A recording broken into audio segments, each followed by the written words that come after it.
Fala galera da Rico, beleza? Como vão vocês todos que estão entrando agora na nossa live? E eu já vou convidar o André Moraes. Quem já acompanha as minhas lives aqui de fechamento sabe que a última não deu muita sorte, chamando o Andrezão, né? Vamos torcer para a conexão ser a nossa melhor amiga hoje. André Moraes. Ô André, pede aí para participar, cara, porque aqui já tem muita gente online, vou ter que ir olhando no dedo aqui. Tere, te, te, tere, te, te. Gente, o André Moraes vai pedir música no final da live, viu? Para comemorar a terceira alta seguida do Ibovespa. Tara, ta, ta, tara, ta, ta.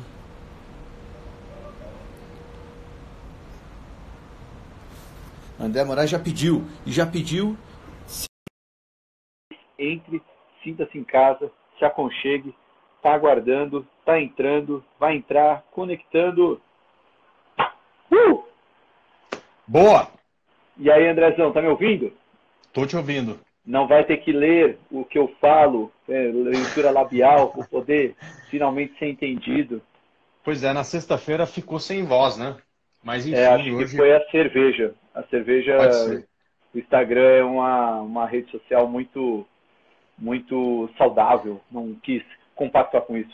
Bom, primeiramente, Andrezão, valeu demais por estar aqui. A gente está encerrando o primeiro de 2 dias do Reconnect, o evento com várias lives que vocês acompanharam hoje o dia inteiro. A gente teve abertura com o Evaristo Costa e o Primo Rico, aí já veio o Colasso, veio a Jusão, amanhã vai ter um monte de gente boa também. Amanhã eu estou de volta de manhã com o Mateuzinho. Eu vou estar 11h30 também com o Matheus. O Mateuzinho vai estar com nós dois, é verdade, né? Mateuzinho, que saudade do Matheus Soares, que vontade de dar um abraço nesse coronavírus que nos distancia das pessoas que amamos. Pois é.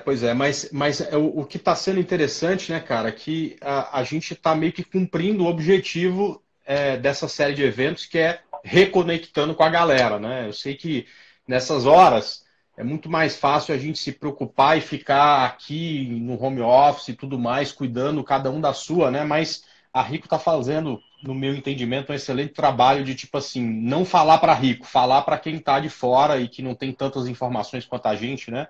Ou seja, reconectando toda essa galera, é isso? Exatamente. Essa é a grande ideia do evento. Embora esse evento, a gente vai ter 10 lives em 2 dias, estando o tempo todo falando com vocês, a gente já está fazendo esse fechamento de mercado aí já faz umas 2 semanas. Desde que a gente entrou no home office, a gente já começou a fazer todo dia o fechamento para justamente estar mais perto de vocês, investidores, seguidores, amantes do mercado financeiro, clientes da Rico, todo mundo que segue a gente aqui na Rico, que segue meu perfil lá, o Salomani, que segue o Andrezão aí também no Instagram. Então, a bolsa está subindo, a gente vai estar aqui para falar com vocês. A bolsa está caindo, a gente também vai estar aqui para falar com vocês, justamente que é nessas horas que vocês precisam ainda mais de ajuda. Mas agora, a gente pelo menos está comemorando, né, André? 3 dias seguidos de alta, hoje 3,67, foi até uma alta ruim, né, se comparar com as 2 últimas. Mas o fato e é se que comparar também com o Dow Jones, né? Mas ontem a gente subiu bem mais que o mercado subiu. externo, né? Exato, né? A gente já está perto de... Estamos fechando em 77.700 mil pontos. Até 3 dias atrás a gente estava flertando ali com 60 mil pontos. Então, um belo de um jump aí que o mercado teve. André, eu vou fazer o seguinte. Eu acho que hoje vai ser mais legal a gente responder as perguntas da galera.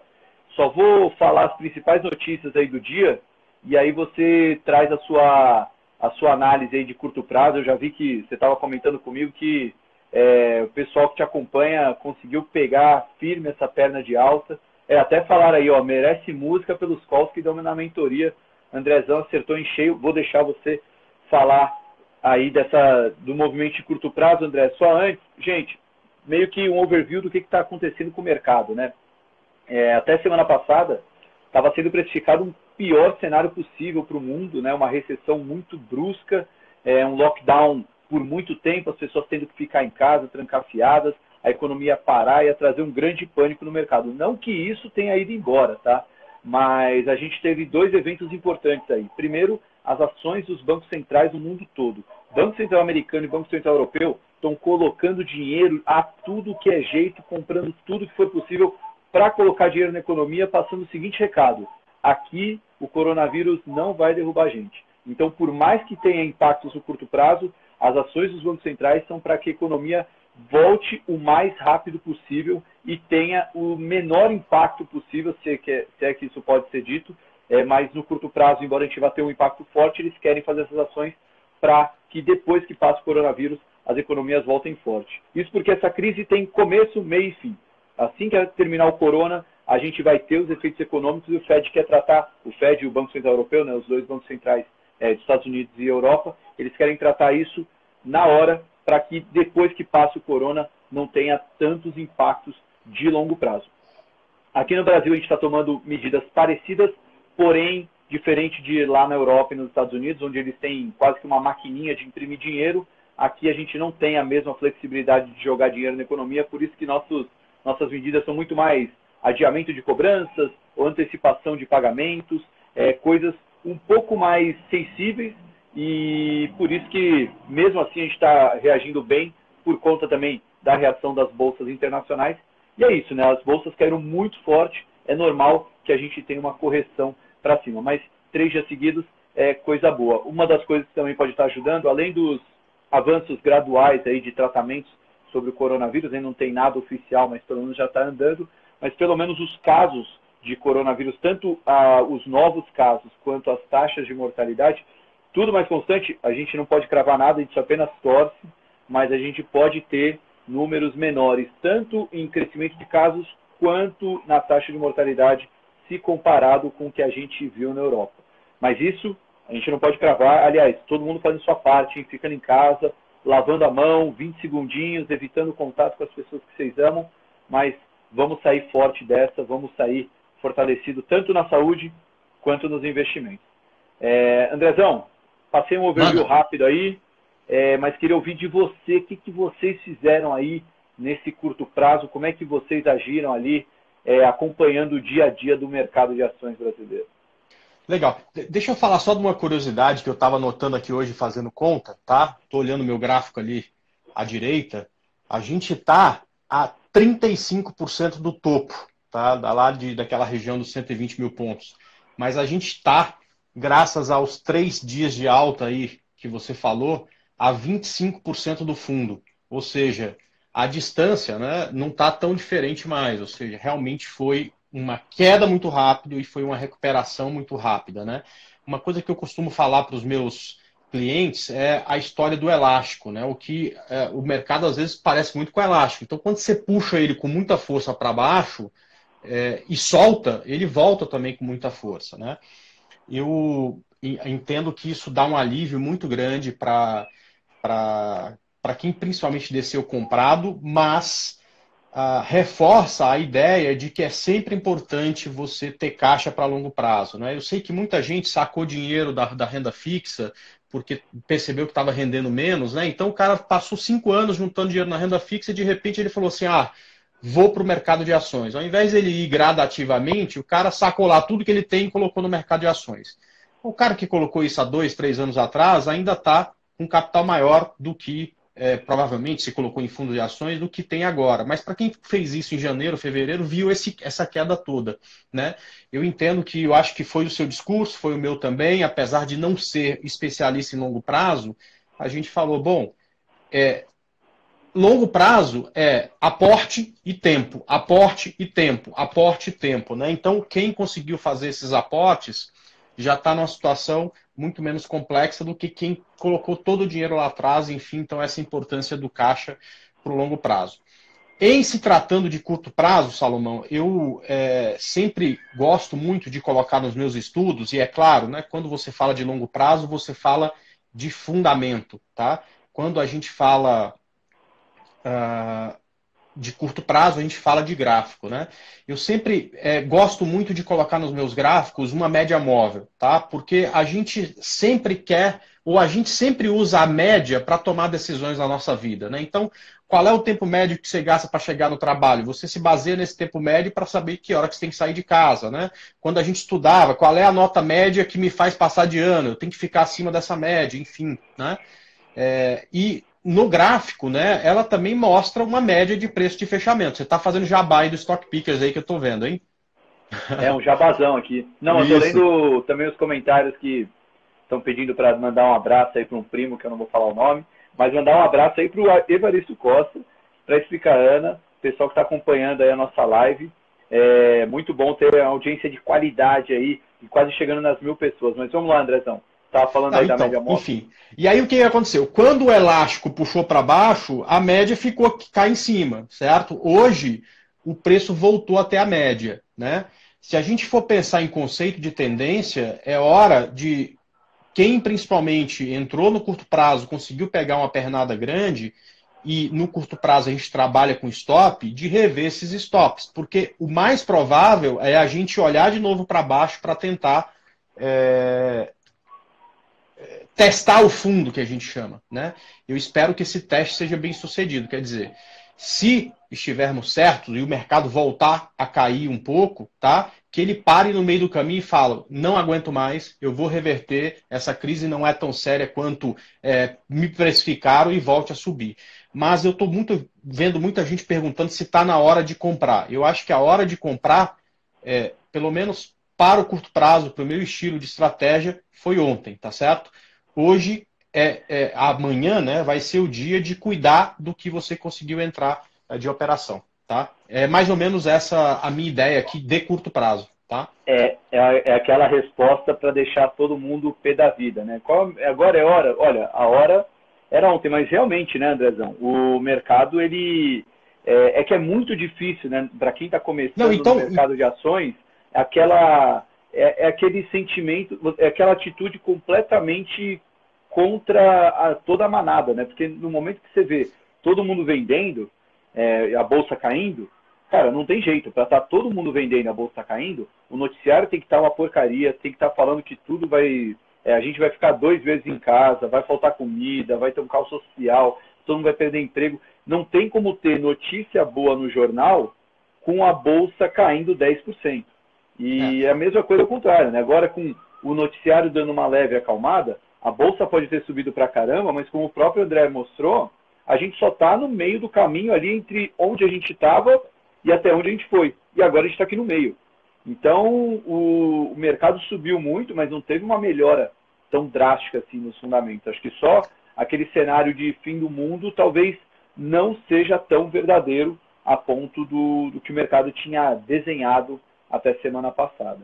Legal. Salomão, vamos aparar umas arestas aqui, tá? Então, eu estava falando de curto prazo. Então, tá na hora de comprar no curto prazo? Para mim, não. A hora de comprar foi ontem, né? Olha só, lá na Rico, quem é cliente, fica numa sala, se ele quiser, claro, que se chama Invest TV, tá? Eu imagino que muitos dos que estão aqui, são mais de 1.000, estavam lá. Então, lá ontem de manhã, a gente passou 6 operações, vou até falar quais são. Rente 3, GGBR, Enalta, R-Log, Cosan e Qualicorp, tá? Essas deram entrada, atingiram pontos aí legais, enfim, o mercado subiu, deu-se sorte, enfim, tudo mais. Então, a entrada foi ontem e eu imagino que muitos dos que estão aí conseguiram pegar alguma coisa. Agora, no curto prazo, não tem entrada, na minha opinião. Ficou...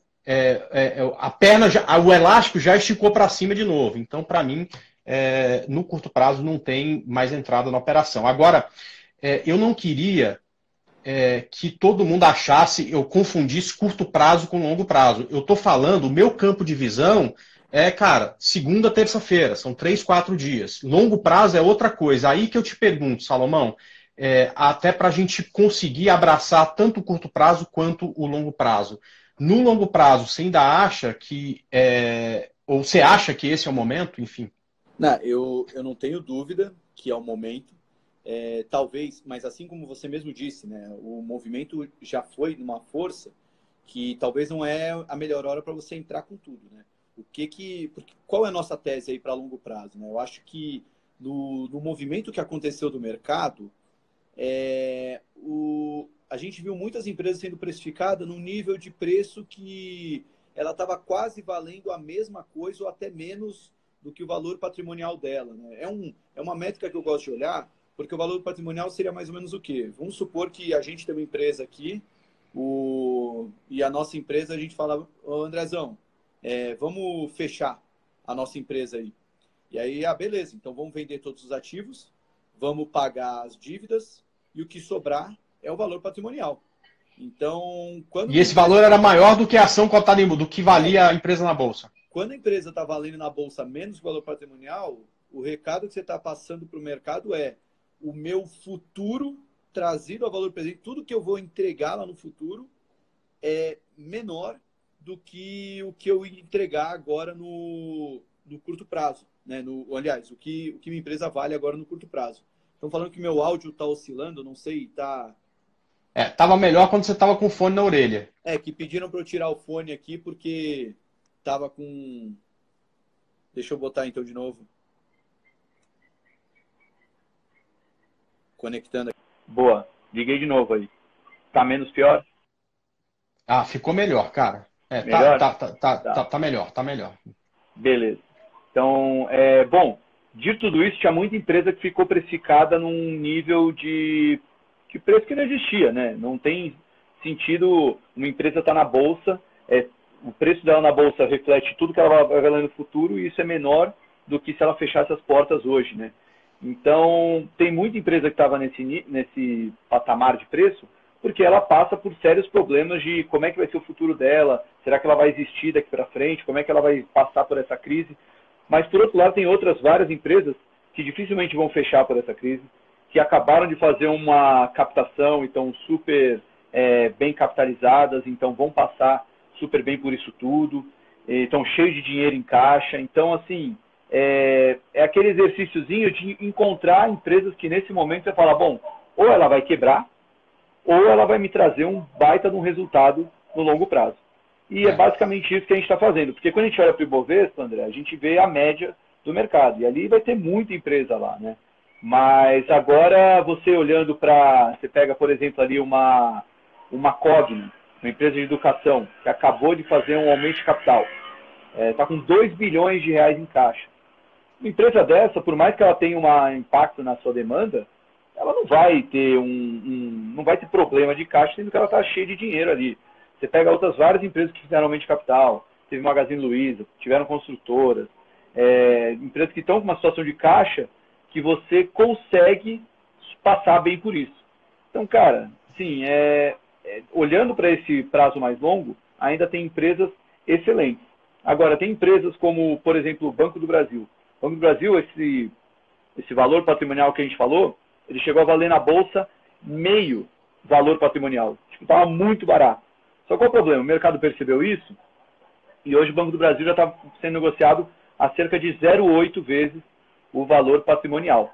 Então ele já teve uma alta aí, recuperando boa parte aí desse desconto. Então as oportunidades elas vão surgindo. Então, para responder claramente, acho que sim, ainda é uma boa hora para comprar para quem olha para longo prazo, mas agora é uma boa hora também para ser mais seletivo. Antes tinha um monte de coisa para comprar. Agora, você tem aquele dinheiro lá, vamos dizer que você tem uma caixinha lá para botar em ações. Coloca 1/4 disso agora. E aí, se a bolsa cair, voltar a cair de novo, aí você bota mais um pouco. Porque, como você mesmo disse, a gente pode ter movimentos de curto prazo que vão trazer a bolsa, que vai trazer a bolsa de volta para baixo. A gente tem ali 2 patamares ali que refletem bem essa indecisão que a gente vai ver daqui para frente. E essa indecisão está em torno de quanto tempo vai durar essa crise, quais vão ser os impactos econômicos, como é que a gente vai reagir a essa crise. Então tem muita incerteza que ajuda a explicar porque que a bolsa um dia sobe 10, porque parece que vai tudo melhorar, mas aí depois cai 10 porque saiu alguma notícia ruim, algum impasse do governo e o Congresso. E então a gente pode viver ainda dias muito voláteis. Mas para longo prazo, para quem tem essa visão de longo prazo, que é 3 a 5 anos, cara, tem muita coisa legal para comprar. Salomão, eu acho que a gente pode falar um pouco de experiência, né? Porque, principalmente em momentos difíceis, é muito interessante conversar com pessoas que já viveram momentos parecidos, né? Eu, como investidor, vivi 2008 e no momento em que, ao final da crise de 2008, não no final dela, né? Quando eu falei assim, cara, é o que você falou, tinha uma ação que eu gostava muito, que era a JHSF, tá certo? Ela valia menos do que o valor patrimonial. E aí eu falei, cara, eu vou comprar, né? E aí comecei a comprar JHSF. Me explicaram, olha, ela vale menos do que o valor patrimonial, mas dinheiro pode ser que não seja mais alguma coisa que tenha valor, porque o mundo está prestes a quebrar. Eu falei, bom, tá bom. Se o mundo quebrar, eu volto lá para o Tocantins, da onde eu vim, tá certo? Vou lá para a beira do rio, isso em 2008. Vou comer o que eu vou pescar, vou comer o que eu vou caçar, enfim, e tá bom, ok, o mundo acabou, não tem mais dinheiro, não tem mais nada, eu tô lá na beira do rio, tanto faz se a JHSF vai voltar ou não a partir daí, né? Então, era o meu pensamento. E eu lembro que os meus amigos chamavam a carteira de caco do André, tá certo? Foi o melhor retorno que eu tive no menor espaço de tempo. Não que a gente venha para o mercado investir a longo prazo para ficar rico de forma rápida e fácil. Quem faz isso geralmente quebra, mas por conta daquele momento, eu consegui, fazendo aportes ainda durante a queda, focado no longo prazo, quer dizer, eu comprei e continuou caindo, caiu mais 15%, 20%, de repente virou, eu continuei comprando. Cara, quando chegou no ponto que eu tinha começado a comprar, eu já estava no lucro. O que aconteceu? Em 2008, o mercado despencou. Em 2009, ele subiu quase 100%. E essas empresas que estavam, teoricamente, muito baratas e que não quebraram, porque uma ou outra ficou pelo caminho, se valorizaram 200%, 300%. É a maravilha da small cap, aquela coisa da small cap ser uma muda. Quando está tudo ruim, ela sofre mais. Se não chove na floresta, a muda vai sofrer muito mais do que a árvore adulta, né? A small cap, no momento ruim, sofre muito mais. Mas, cara, se começa a vir chuva, né? Se a natureza faz adubo, o potencial de crescimento do small cap é muito maior. Então, empresas vão dessas small caps, enfim, subiram bastante em 2009. Foi o melhor ano da minha história como investidor. Então, essa experiência... E depois eu vivi outras crises. A gente teve 5 anos aí de queda de mercado entre meados do primeiro governo da Dilma até ela sair, né? Mas foi a conta-gota, era administrável e tudo mais, né? E essa é a mais parecida. A 2008 foi muito mais parecida com essa que a gente está vivendo, então isso no longo prazo funcionou. Agora, não tente, pessoal, achar que chegou no fundo e nem espere as coisas melhorarem para você começar a aportar. Se você tiver a vontade, ou seja, tem uma coisa importante. Se for para ficar sem dormir e ter gastrite, não coloca teu dinheiro no mercado de ações. Você nem é investidor de renda variável, né? Pense, tem outras soluções. Mesmo que a renda fixa pague menos, você vai dormir à noite, que é muito mais importante, né? Como você vai viver, ser feliz é muito mais importante que você vai ganhar 3, 4 ou 1% ao mês, tá certo? Agora, se você está à vontade, não espere o noticiário ficar recheado de notícias boas, né? Quando não tiver mais coronavírus e quando a gente voltar a crescer 2% ao ano, a bolsa vai estar de novo a 120 mil pontos, você não comprou nada, tá? Mas também não espere que no momento que você enviar sua ordem para o mercado vai fazer fundo e voltar a subir de uma hora para outra, porque isso eu te garanto.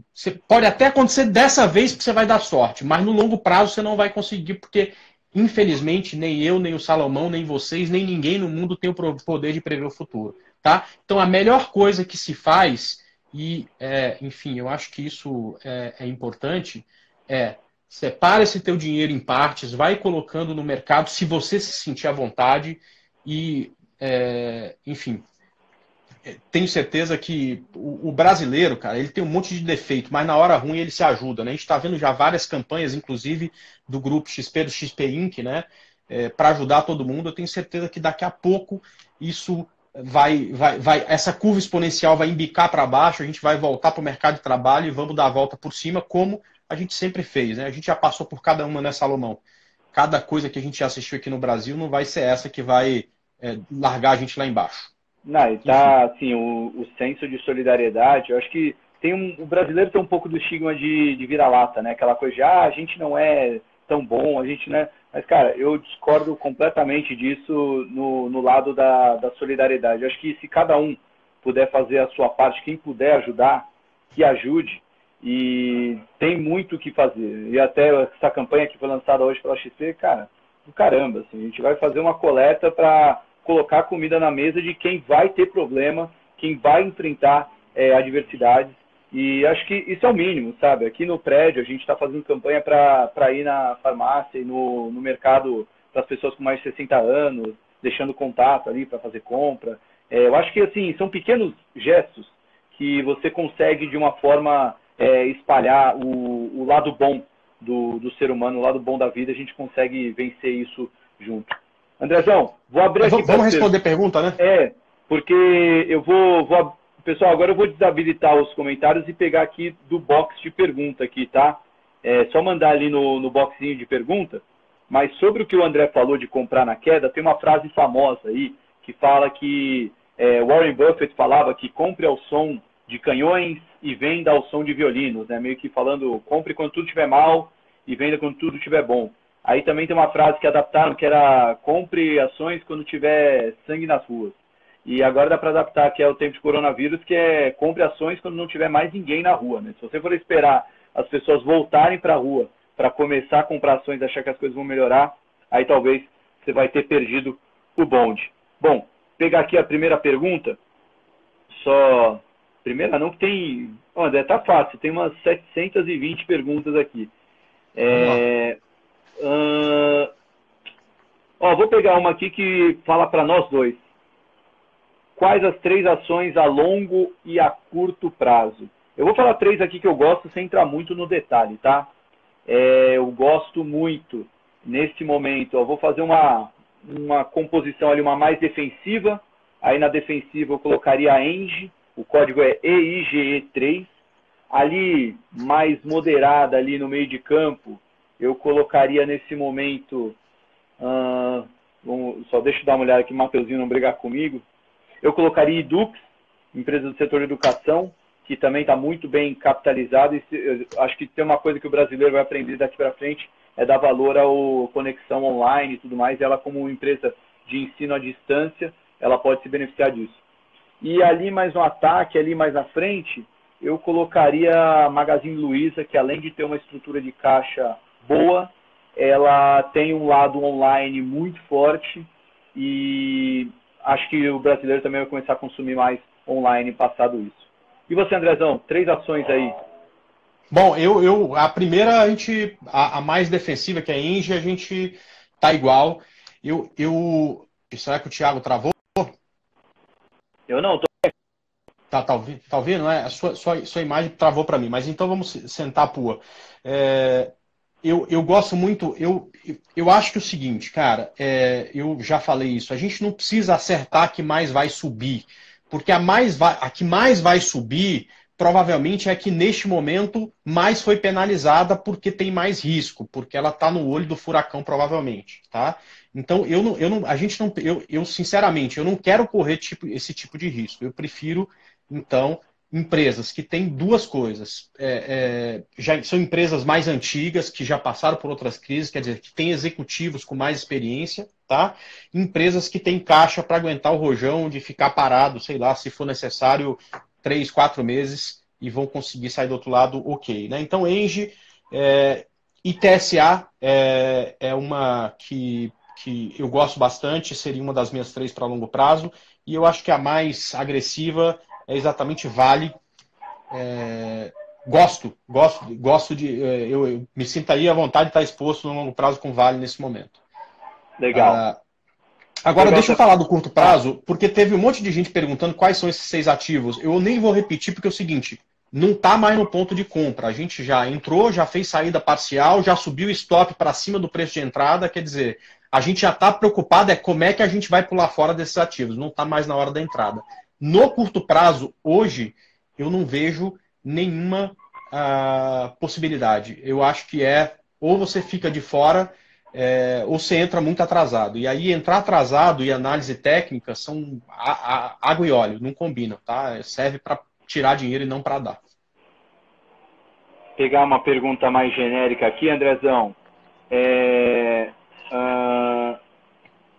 Aqui, ó. Vou pegar essa. Perguntaram se o Trend Dólar vai ser uma boa. O Trend Dólar é um dos fundos da família Trend aí que a gente tem na Rico, e você pode investir em vários ativos. Um deles é o Trend Dólar. Eu considero o Trend Dólar quase como você ter um time de futebol. O Trend Dólar seria ali o zagueiro. Talvez não vai ser o cara que você mais gosta da sua carteira, mas é um cara para te dar proteção. Então, você ter uma certa proteção aí nesses momentos que a gente está vendo forte volatilidade, o dólar voltou para R$5. Mas se as coisas piorarem, se as coisas forem piores do que a gente espera, a bolsa pode cair e o dólar voltar a subir. Então você tem ali uma ligeira proteção. Quer complementar alguma coisa, Andrezão? Não, realmente Então nem me sinto à vontade. Tá, então vou pegar uma aqui para te deixar mais à vontade. Não, sem problema, porque desse assunto eu não é meu métier, então Tá. Olha melhor lá, ficar quieto do que falar besteira.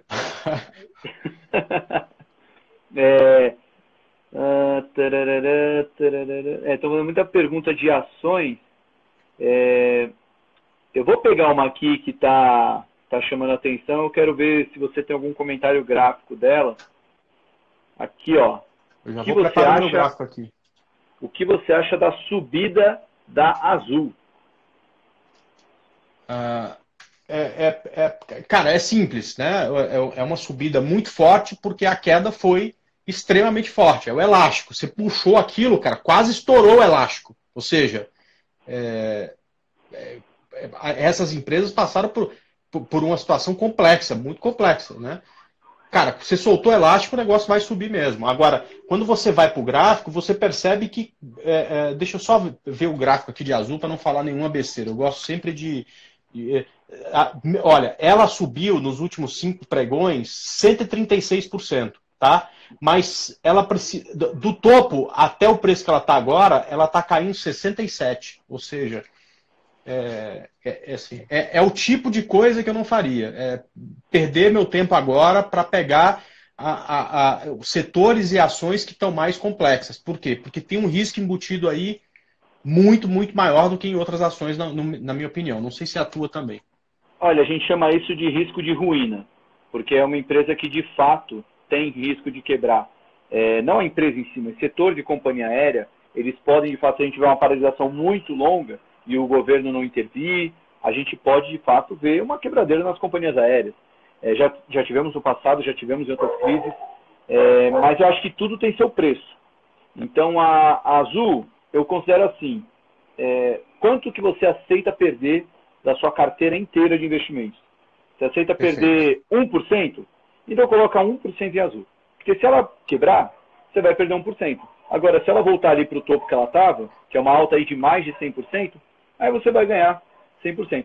É um pouco de estratégia. Não acho que vale a pena colocar muito dinheiro em Azul agora, mas para quem quer, é que hoje tem tanta empresa aí que caiu tanto na bolsa, você não precisa correr esse risco exacerbado da Azul. Só para pontuar aqui, né, como a matemática, se o mercado voltar para o topo, como a matemática vai premiar o investidor, né, que tem caixa, né? Para a Azul voltar ao topo dela, ela precisa subir 205%. Então, o dia que a gente falar que a Azul rompeu o topo histórico, o cara que comprou agora, se as coisas se resolverem, se a Azul passar por essa e sair ilesa do outro lado, vai ter ganho de 205%.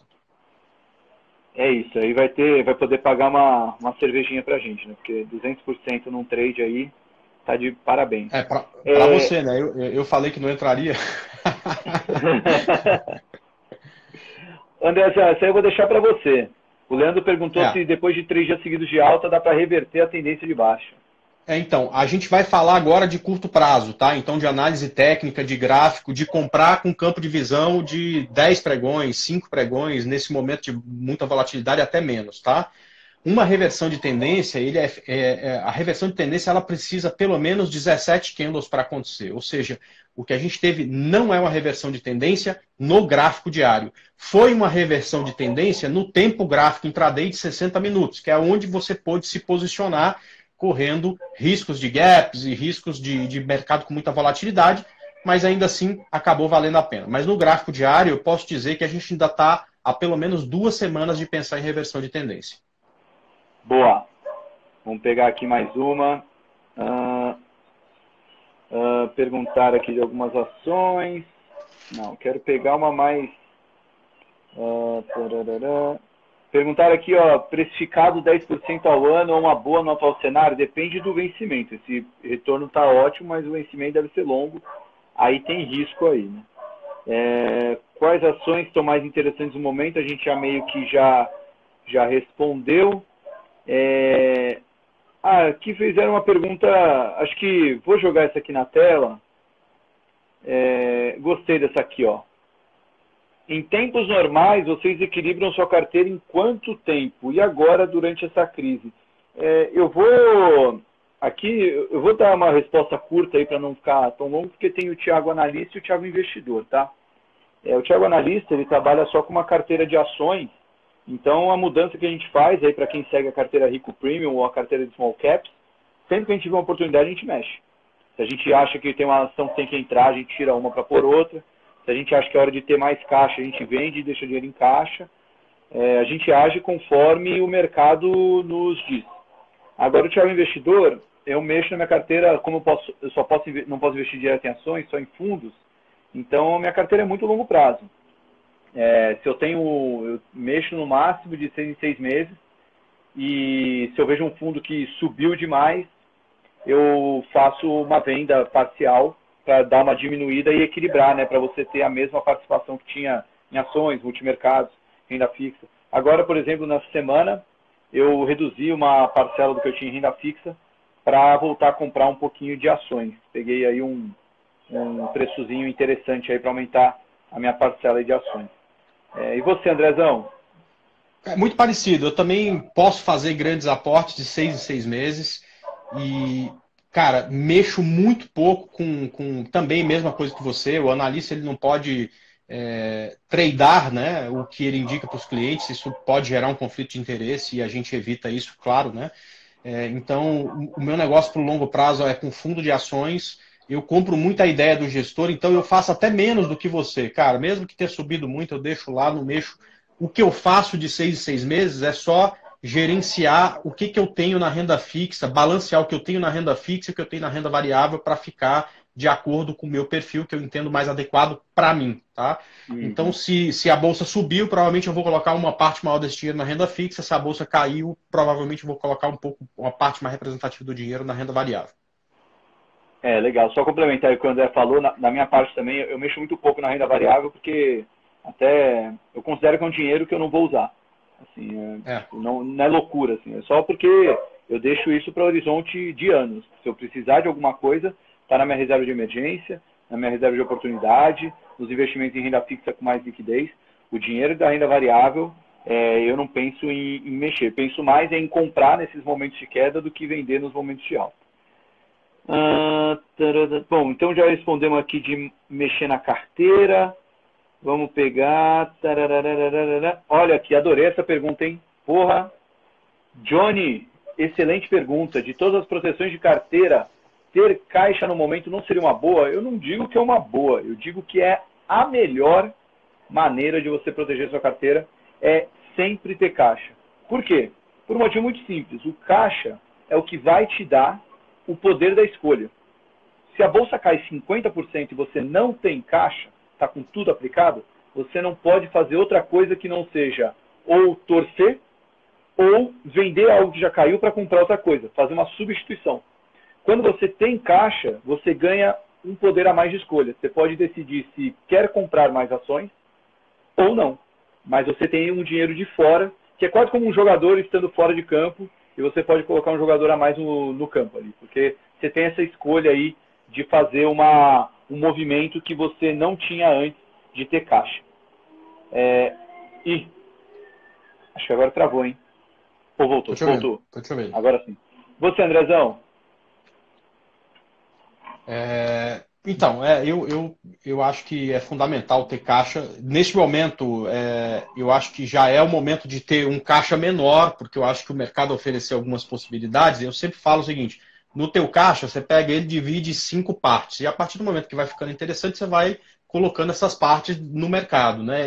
Se tivesse dividido em 5, né, eu só tenho uma parte aqui, o resto já está tudo no mercado, é claro, né, tentando pegar, nesses dias aí que a gente teve uma queda muito grande, aquela ação ou aquele fundo que eu gosto com um desconto maior, tá? Então, mas ter caixa é sempre uma boa, tá? Então ainda tem um pouquinho lá para, eventualmente, se tiver mais alguma oportunidade, comprar um pouco mais. Agora, tá acabando o caixa, viu, Salomão? Não sei o seu aí, que pelo jeito tem caixa infinito, né? Mas o meu tá ficando escasso já, porque, enfim, foi possível aproveitar muita coisa nessa queda forte, né? André, você tá me ouvindo? Porque eu tô te ouvindo, mas o meu travou aqui. Não, eu tô te ouvindo, eu só não tô te Ah, é? vendo. A sua imagem tá travada, mas o seu som É, tá indo. é, o meu travou aqui. Cara, mas de qualquer forma, nosso horário tá dando aí. Vamos encerrar aqui então, antes que o Instagram encerre a gente forçadamente.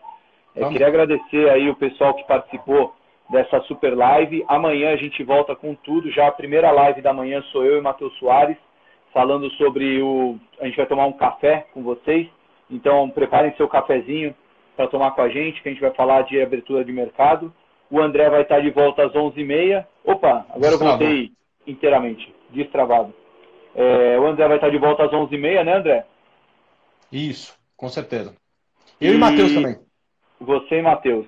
E é isso, pessoal. Queria agradecer aí a participação de todo mundo. Andrezão, muito obrigado aí pela aula que se deu para a galera.